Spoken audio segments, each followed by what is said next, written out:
Record. All right, ladies and gentlemen, it is IQ session number 44. And we are very, very lucky tonight to have the legendary Liam Crowley with us. He is a physio at Physio and Fitness Clinic. Get your words out, Sheridan, which is our preferred physio clinic. The guys there are legends. And it's really awesome to have for you guys to not have to listen to mine and Matt's voice for a change, just for a little. I just get a few words in if I can. Liam, you are a runner, aren't you? And he's passionate about this side of things. He's the man to see if you have any niggles or anything like that as well. But I'm going to let Liam take over because he's got a lot of knowledge to share with us, and we're super, super, super grateful to have you here tonight. So thank you so much. Take it away. Yeah, Liam, come on. Woo-hoo. Thank you. Well, I did have a somewhat of an introduction plan, but it was nowhere near as grandiose as that introduction. So thank you very much, Sharon.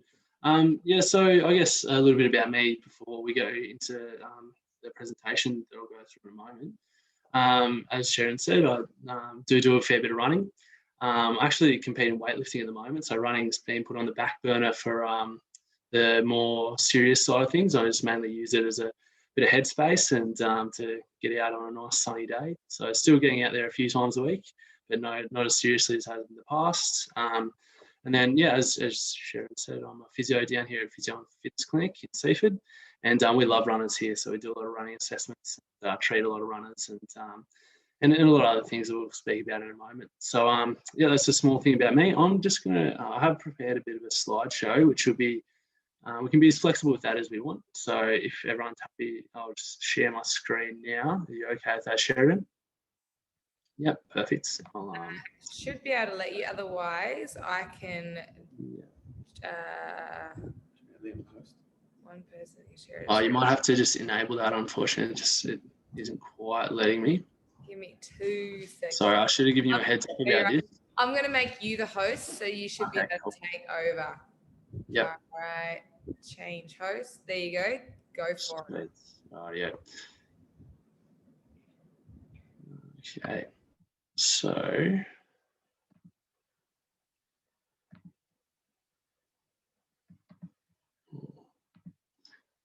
Very good. So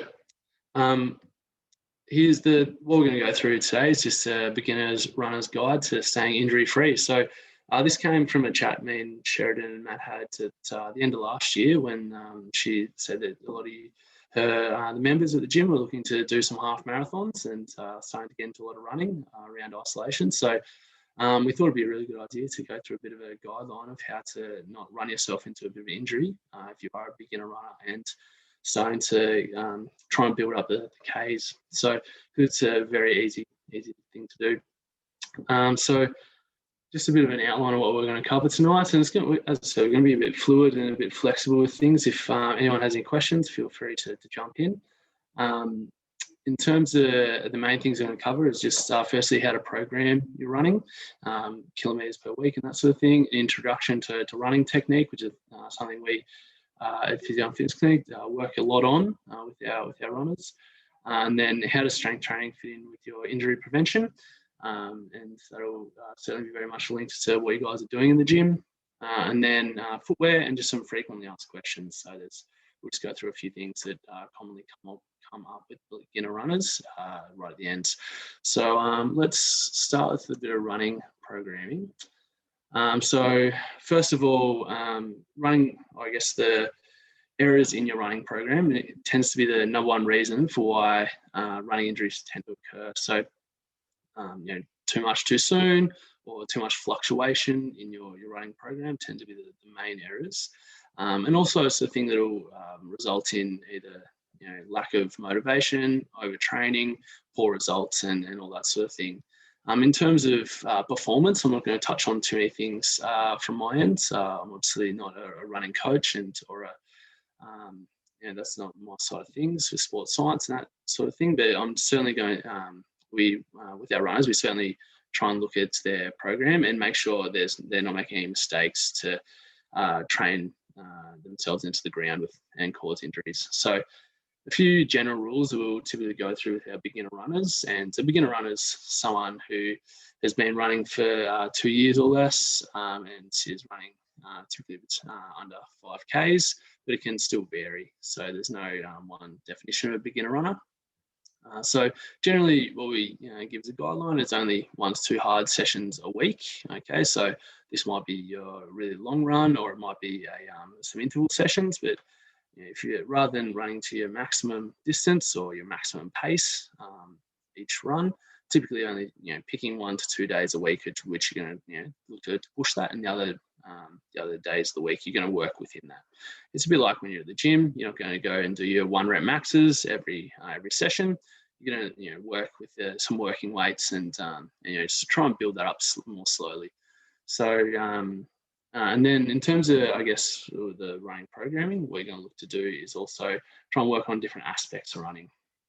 So just the main aspects that we look at with running performance, we have overall distance or endurance, we have speed, so obviously how fast you're traveling, and then we have terrain, so that's hills and trails and ability to traverse that sort of stuff. So typically you want to try and work on each aspect in isolation.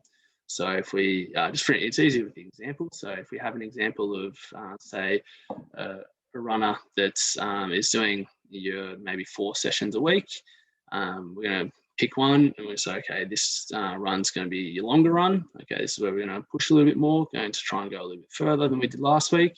We're going to pick one run and okay, we're going to do some intervals. We might break that up into maybe 400s or 500s and try and work on pushing the speed a little bit more.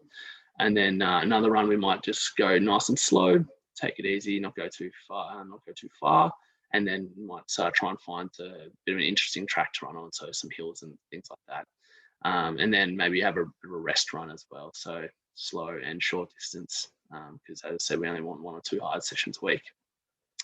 And this also means that if we're breaking them up into those aspects, that we're not going to overload any part of the body too much, because when you're running at different speeds and different distances, you're actually going to work different parts of the body. So for example, when you're running quite slowly, so slow and for longer distance, you're actually going to put quite a lot more load through the knees and through your calf muscles, as opposed to if we're running quite fast. Okay, if we're running a lot faster, then the loads tend to be shifted up a bit higher around the hip. Okay, so your hamstrings, your glutes are going to take over. So if we're running quite fast and quite hard on those faster days and on multiple weeks in a row, we're more likely to maybe contract or develop a hip injury, as opposed to if you're running a bit slower and but really try and push the distance multiple times a week, then that's when you might overload your knees. Okay, so that's why we like to vary those aspects, because they actually work different parts of the body and you're less likely to have an overuse injury. So that's the main thing to look at with your running programming, and also making sure you have at least 2-3 days a week off the legs. Okay, so that means not necessarily looking at just your running. We're looking at also cross training. So whether you're cycling 200 k's a week as well, it's definitely going to take it out of your legs if you're trying to run quite long distances. And also your gym work. So if Matt's got you doing some big heavy squats, and then you've got a long run the next day, and then the day after that you're doing your fast run, well, that's quite a lot of load building up over the couple of days. So really making sure you're trying to split the weeks up when you're going to load the legs the most, and have a few rest days in there, and that's when you're going to get the most actual benefit from your running, because when you're recovering, that's when your muscles tend to develop, and you get those training benefits. So we don't want to overtrain, because you're going to underperform and you're more likely at risk of injury. And then keeping a training diary, and sounds very boring and a bit nerdy, but what can I say? I'm a bit of a nerd when it comes to this sort of thing, and it's really actually more helpful than you think it would be. On the outset, maybe it doesn't seem like very interesting, but in terms of the things you'd actually try and track with your training diary, you'd actually write a few things down there, and be obviously distance we worked on for that run. So I did 5Ks and I worked on going really, really quick. Okay, and then I'm not sure if you can see my mouse here, but RPE, that would be the rate of perceived exertion. I'm not sure if that's a term any you guys have heard before.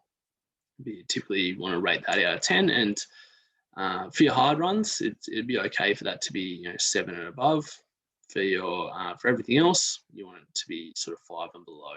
Okay, so that can give you a good indication of whether you're actually ticking those boxes that we spoke about before. If there's any niggles, things that worked well for that niggle. So okay, I had a bit of a sore hip on my longer run. Okay, I did noted that I did a bit of hip flexor stretching beforehand, and it felt a bit better with that run. So I've got a little sticky note at the top there. So okay, well, look, next time my hip gets a bit sore, then I know that particular form of therapy works really well, and that's what I'm going to go into next time. And it gives you over time, it'll give you a bit of a better game plan for when you do have these little niggles, and knowing how to keep them at bay. So that'd be the main thing for running programming. I might open it to the floor if anyone has any questions. Does anyone have any questions around that? No? Right, very good. Must have either explained it very well or bored everyone and they've stopped listening. So we'll move on to the next one. Running technique. Now, this is where it might become a bit more interesting. I'm not sure if anyone's heard of running technique before, but it's something that fascinates me. So running technique is essentially the gait pattern of when you're running, and will dictate where the loads, or when you're running, the force it goes through the body. So a few examples of aspects of running technique would be cadence. So that's the amount of steps you're taking per minute. The amount of steps you take per minute dictates how long your strides will be and how much impact each stride will be. Okay, and we can sort of liken this to when you're riding a bike. And if you put the gears right up, you're not taking many pedals. It's really, really hard to go the same distance. Okay, so you're only doing, say, 4 pedals for a certain distance. If we then put the gears right down, and then you have a lot of pedals over that same distance, it's going to be a lot easier for each pedal. So that sort of is the same with when you're running. Okay, so if you have more steps per minute, it actually decreases the impact and decreases the loads on the legs. Okay, so one thing sometimes to get people to focus on with their running, if they have an injury, is trying to take more steps per minute. Okay, so nice short steps, and trying to increase that amount. So it's going to take the load off the feet. And that can be tracked by most smartwatches. I've got my Garmin here. It gives me a live feed on how many steps I'm taking per minute. And if you do have one of those watches, you can set it up so the data screen does show you the cadence while you're running. So you can sort of check in with how you're going. And most watches will do that these days. So then another aspect of running technique that we look at is heel strike or forefoot strike. So people tend to either naturally be a heel striker or a forefoot striker. There's a bit of conjecture of which is better and what people should be doing.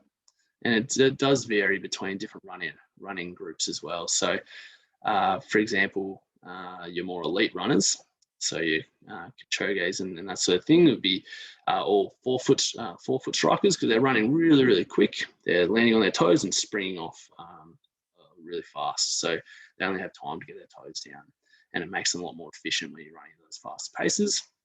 But for the 80% of recreational runners, so these are sub-elite, they're all heel strikers, okay? Because we're obviously running at a lot slower pace. It's a lot less energy efficient if you're landing on your toes. But it's different for everyone. So some people that run that are recreational runners naturally run on their toes, and that's absolutely fine. That's going to be the best way for them to run, because that's what they're used to. If we made everyone strike either on the heel or on the forefoot, then there's going to be people that are going to respond differently to that. So there's no one size fits all for whether you land on your heel or whether you land on your toes with your running technique. It's just more about, it's going to change a few things. So for example, people that land quite heavily on their heel, and they typically tend to get, let's say, shin splints or possibly some knee pain, they're someone that maybe we try and transition towards landing a little bit more onto their toes, and we sort of slowly transition them towards that, because when you're landing on your toes, you're going to have a bit more sort of cushioning. So the toes hit the ground, the calf and the ankle takes a bit of a load before the heel hits, and then the forces from the heel come up to the knee and the shin bone and everything else. So landing on the toes can make it a little bit softer. But in saying that, if someone's got long-term Achilles pain, then we probably don't want them doing as much forefoot striking, because that's going to put more load on their calf.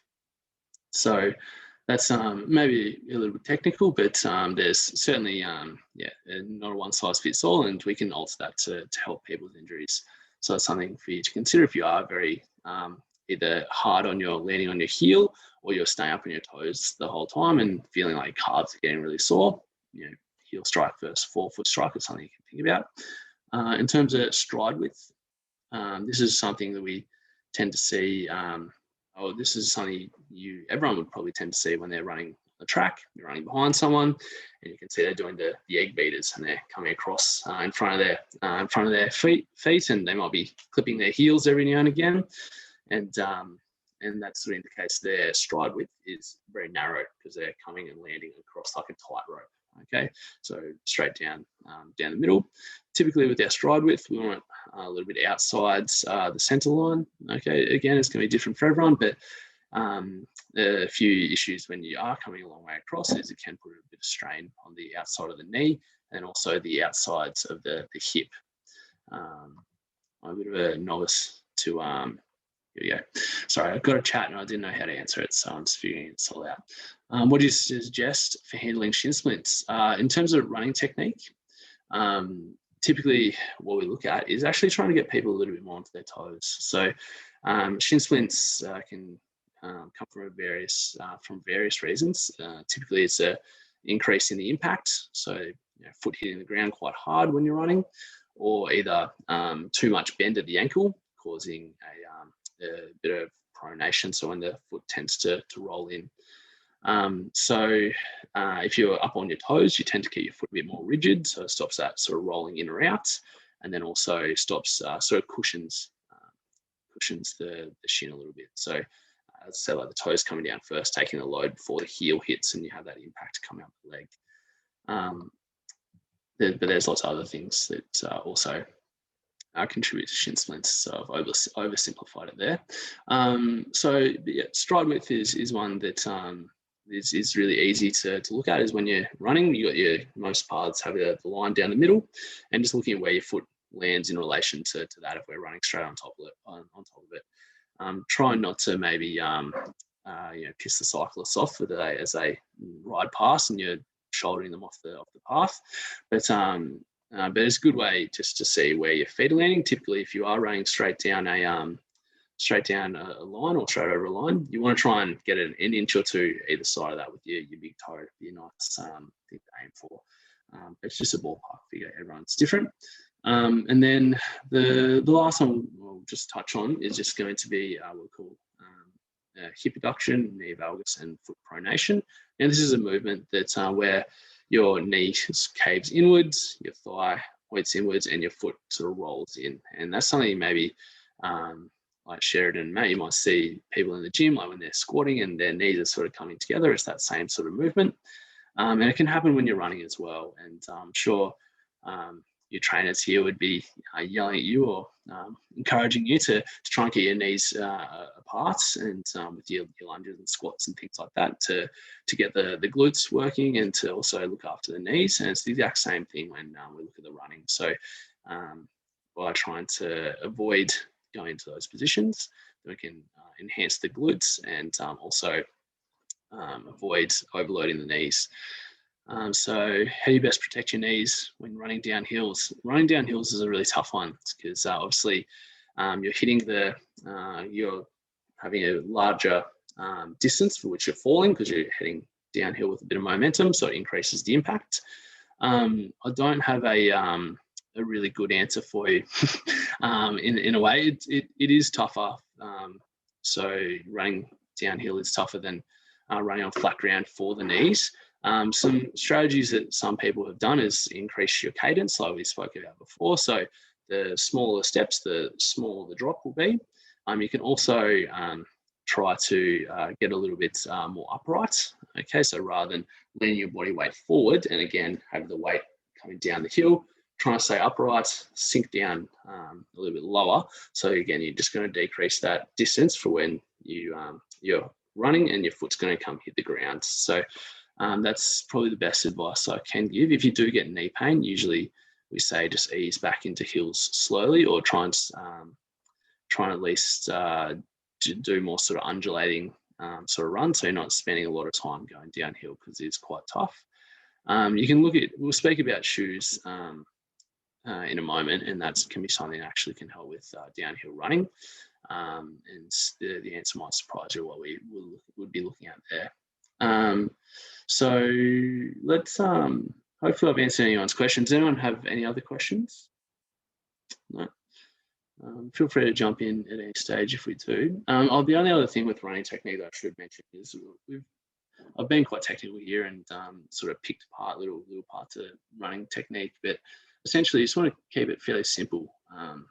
There's no one perfect running technique, and everyone's got their own variation. So some people say, for example, with cadence, so steps per minute, will say, okay, you have to have 180 steps per minute to be a really good runner, and that's the most efficient. But it varies quite a lot, and actually trying to change your running technique from what your body is used to is one of the best ways to give yourself an injury. Okay, so not actually avoid it. So with running technique, typically we try and change small things over a long period of time. So for example, if I'm changing someone's step rate and they say they've got a step rate of 150, which is quite low, and I'll say, okay, I'm going to change this by 5%. Okay, so I'm going to go up maybe 7 steps per minute, which is not even noticeable when you're actually running. Okay, and we're going to do that for about a month, and then we're going to go up a few more. So it's they're really small incremental changes, because the more you change, the more likely your body is to say this is different. I'm not used to it, and that's when you can find yourself in a bit of injury. So let's move on. There we go. So we have how best ways to prevent injury, and that is to get strong. Okay, so you're all in the right place here at the gym, and hopefully Matt and Sheridan are pushing you nice and hard to get stronger. And that's been found by far and away the best way to avoid running injuries. A lot of the time we see people saying, oh, look, I only become injured because I don't stretch enough, or I don't foam roll enough, and they think that's going to be the thing that keeps them injury free. But in actual fact, the thing that prevents injuries the most, which has been shown in studies multiple times over and over again, is that the more muscle mass and the more maximal strength you have in the legs, and the big global muscles of the legs, so your quads, glutes, hamstrings, and calves, the main ones. The more muscle mass and the more maximal strength you have in those muscles, the less likely you are to be injured, and the faster you'll be able to progress your overall running distance, and the better you'll tolerate that. So less niggles and less soreness the next day. And there's a lot of reasons why that is. Firstly, obviously, strength is good to have when you're running. It helps you push off, helps you take the impact, things like that. But also, as you're getting stronger at the gym, what you don't realize is your bones are getting stronger, your connective tissue is getting stronger, and you're building more resilience in those parts of the body. So the more you stimulate the body with strength training, the more the body is going to become a lot more robust and tolerate running a lot better. So in terms of rep ranges and tempo, typically because we're looking to stimulate all the tissues of the lower limb, obviously we're thinking lower limb muscles, so working your legs. We obviously want to go quite high weight, if I can find my words this afternoon. It's been quite a long day, so I do apologise if I'm making no sense. But we want to go the lower rep range, so more like your sort of 4s to 6s, and slow tempo, which is so long time under tension, under heavy loads, and that's going to give you your muscles and legs more stimulus to increase your strength. Okay. and also, as you said, stimulate bone and things like that. In terms of how many times a week, for those that are running around your sort of 4 times a week, you want to also get in 1 to 2 strength training sessions a week, and that's going to change throughout your running cycle. So if you're building up to a half marathon, for example, with the 3 weeks beforehand, you're probably not going to get in too much strength training. But for say if we look at the first 3 weeks of that half marathon program, you really want to try and get in, your 3 or 4 sessions a week and really build up the strength in that period rather than waiting to the end. Okay, but I'm sure that the guys are helping you out with the strength stuff, so I don't think we have to touch on that too much. See if it's work for me. Here we go. Footwear. So we're not going to hang around here for too long, but essentially, the main thing to know about footwear is that there's no one size fits all or one shoe that works best. For a long time, the shoe companies would say, "Oh, you need more support because your arches are rolling in and things like that." But it's even if that is the case, it hasn't been shown to actually relate to a lot of injuries in runners. So typically, the best test is pop the shoes on, go for a bit of a jog, and see what feels most comfortable, and that your body will tell you what's is going to be the best shoe for you to prevent injury. So pretty straightforward test with that one. We're at time, so I won't hang around here for too long. So the impact that the shoes have is typically, if we look at 2 different examples, if we look at a more cushioned shoe, so a really supportive cushioned shoe with a high heel, and compared to like a more minimalist shoe with a flat sole and not much cushioning there. The main difference is if you're wearing quite the big cushioned supportive shoe, it's going to take all the loads and the weight away from your foot and to your lower leg, so like your calf and that area, because obviously it's cushioning and supporting the foot, so keeping it sort of locked in there. But it will actually put a lot more load and shift the load up towards your knees and through your hips as well. Okay, so and that's by actually creating a longer lever for the leg. So your leg essentially comes a little bit longer, and then that's increased lever length causes more load on the hips and knees. Compared to like your minimalist shoes, if I get my tongue around that one, it will actually take the load away from the hips and knees, and it will place a bit more load on your feet and calves. But for someone that maybe is used to running for long periods of time and has quite strong and rigid feet and calves, then you're going to tolerate that a lot better. So it really depends.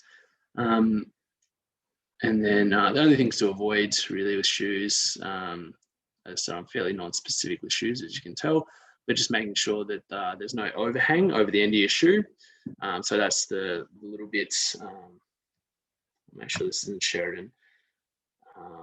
What do you mean by minimalist? Yeah, so minimalist shoe is, I'm not sure you've ever seen those shoes with the little with like fingers, like gloves for your toes. So yeah, they're very unattractive, but so essentially they're like a glove for your foot. And that's a minimalist shoe. So it doesn't have any cushioning or any support for the foot. It's essentially just a bit of grip and enough to sort of protect your foot, but it's not going to give you any of that arch support or cushioning. There's a lot of different ones as well as that, but essentially that's what we're looking at, is just minimalist being not much cushioning, and your more supportive shoes being the ones with a high heel at the end. So, and for example, if I whip my shoe off, so at the moment I'm wearing a cushioned shoe, it's not a running shoe, but if we bring this one up, this is just an Adidas shoe. You can see it's got quite a high heel. Okay, so if you're running in something like this would, my feet would feel nice and comfy, but my knees might not thank me later. And then we can see it's got a bit of an overhang here as well. So the thing about that overhang is that'll be the thing that hits, if you're a heel striker, it'll be the thing that hits the ground first. And that'll create, again, a lot longer lever arm. So it's hard to, I guess, visualize when you're there at home, but rather than hitting on the heel, hitting just behind it, and that just creates a bit of torque at the ankle and can overload some of the shin muscles. So you see that a lot with shin splints as well, and knee pain. So does anyone have any questions about shoes? No? No, very good. Make sure you wear some form of shoes, especially those cold mornings.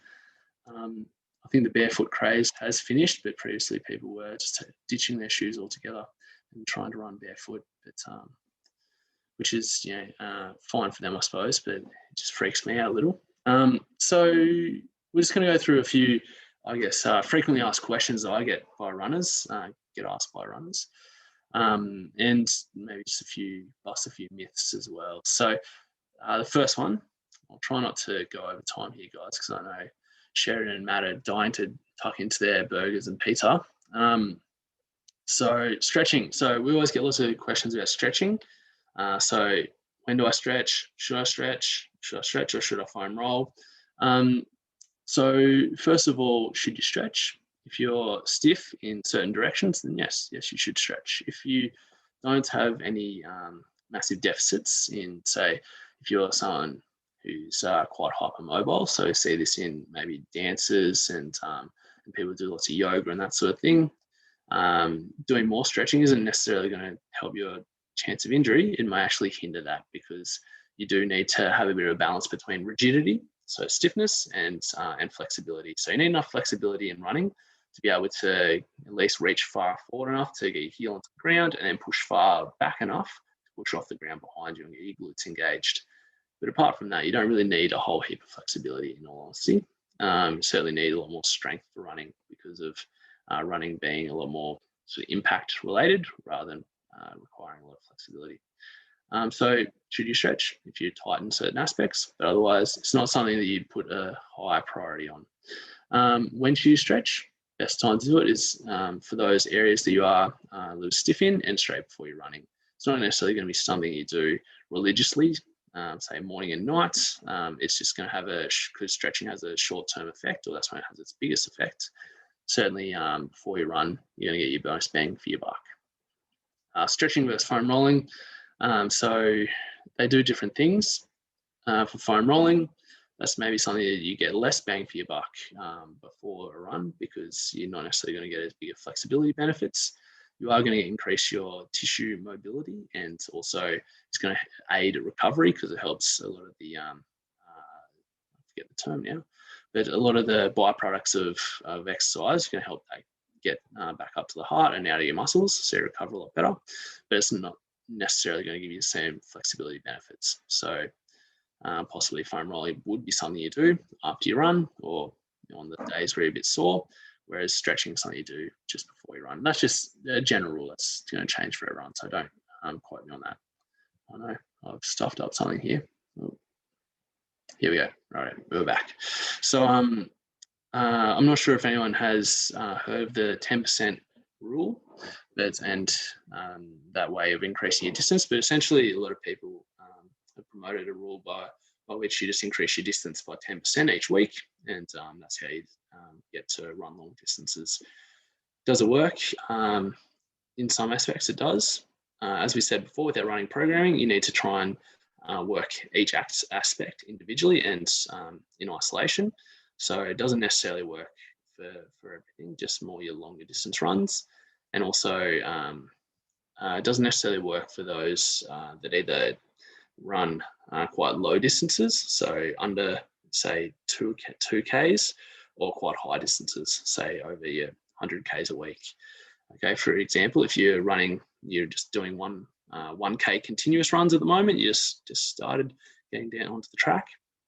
If you're increasing by 10%, you might be up to a half marathon by 2050. So it take you quite a while to get there. Whereas if you're doing 100Ks a week and I'm going to increase by 10% each week, you're most likely going to be dead on the track somewhere in a couple of weeks because that increases so quickly. In 2 weeks, you're going to be doing 120Ks a week, and it just doesn't work. So it works around the sort of 5 to 10K mark. It works okay, but for the people that's at either end of the spectrum of their running loads, it doesn't necessarily work as well.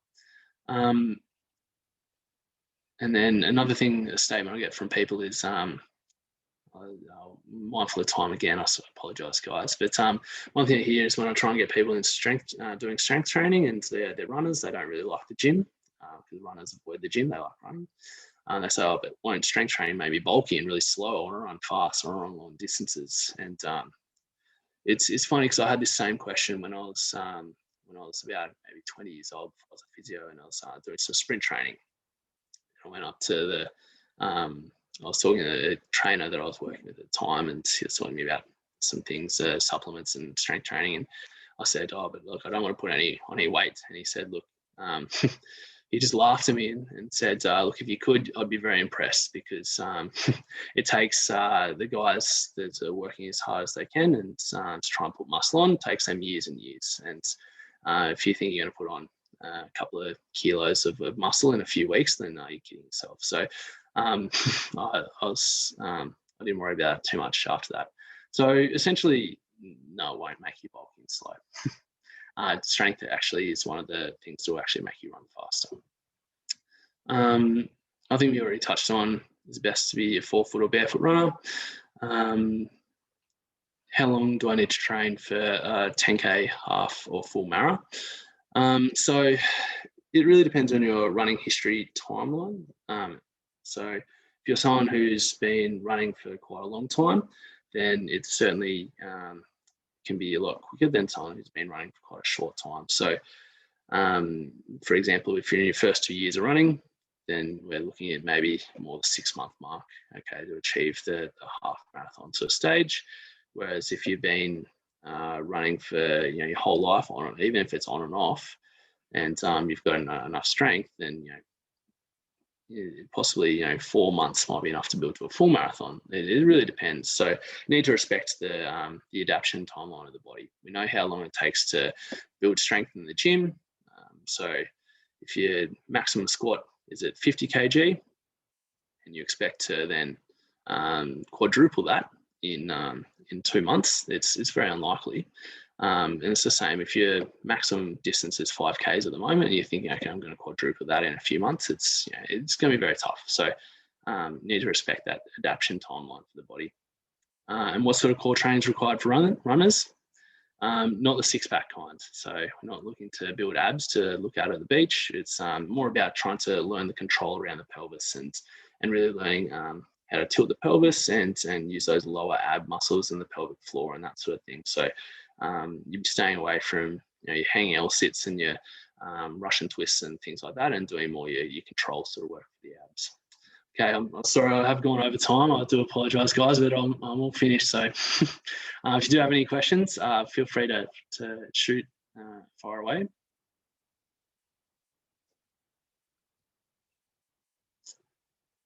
Do I have to unmute everyone, possibly?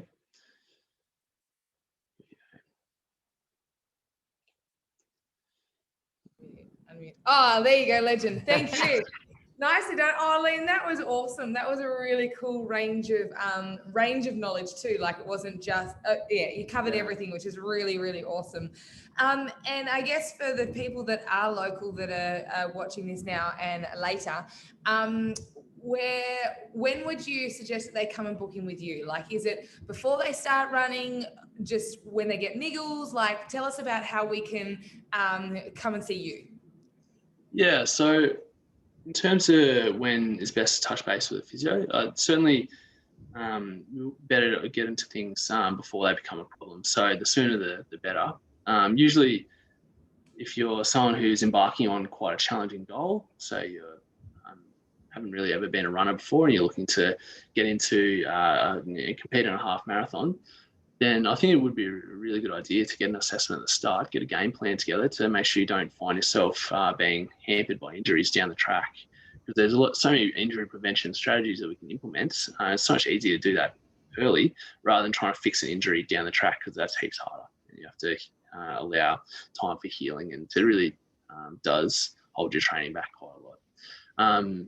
If you're someone who's fairly confident with running and you're running pretty happily at the moment, then it's not necessarily something that you need to book in for an injury prevention session. But certainly as soon as you start noticing something a bit off with your training, even if that's just not quite hitting your targets, if you're sort of lacking, feeling like you're maybe overtraining or lacking in performance, that'd be when you'd look to book in. Or obviously if you start to feel any niggle straight away, the sooner the better.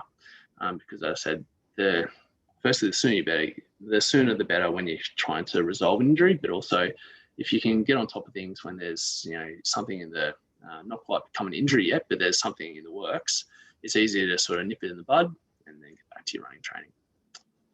Also, and what about running assessments? I know that Morgs do them. Do you do them as well? And Yep. what are they? And etc. Please. Yeah, so I also do the running assessments. We've set up a cool new running assessment space in our studio at the moment, so that's exciting. But essentially, what a running assessment is, we delve into the running technique a little bit more. So as I said, so an area that I'm really excited about and sort of nerd out on.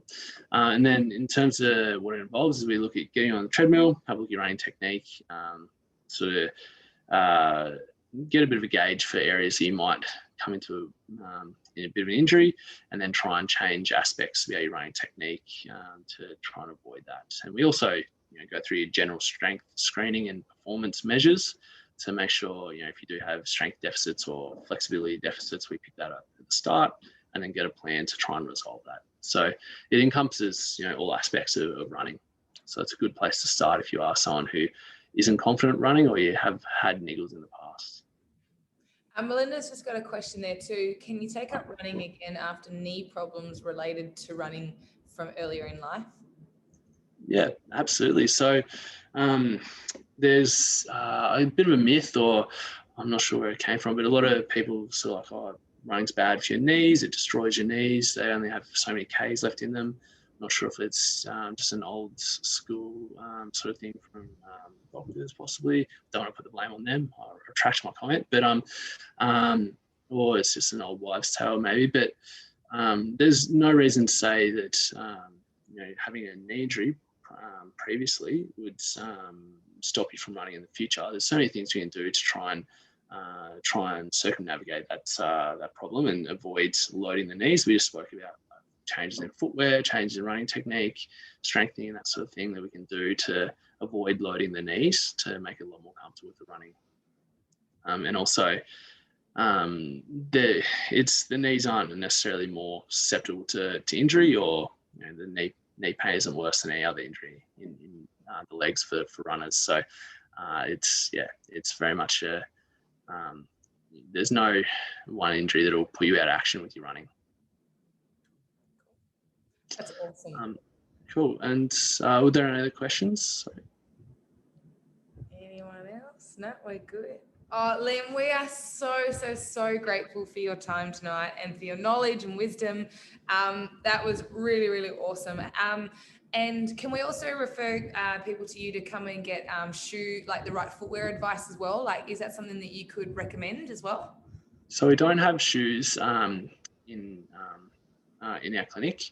We can give general advice about, if you come in and you've had injuries before, I can give you some advice about which shoe would suit you best, or which type of shoe. I don't necessarily go into the specifics of brands and things like that. A really, really good company to actually go and investigate is the Running Company. They have a few stores. I think maybe they're not super local, but essentially they're a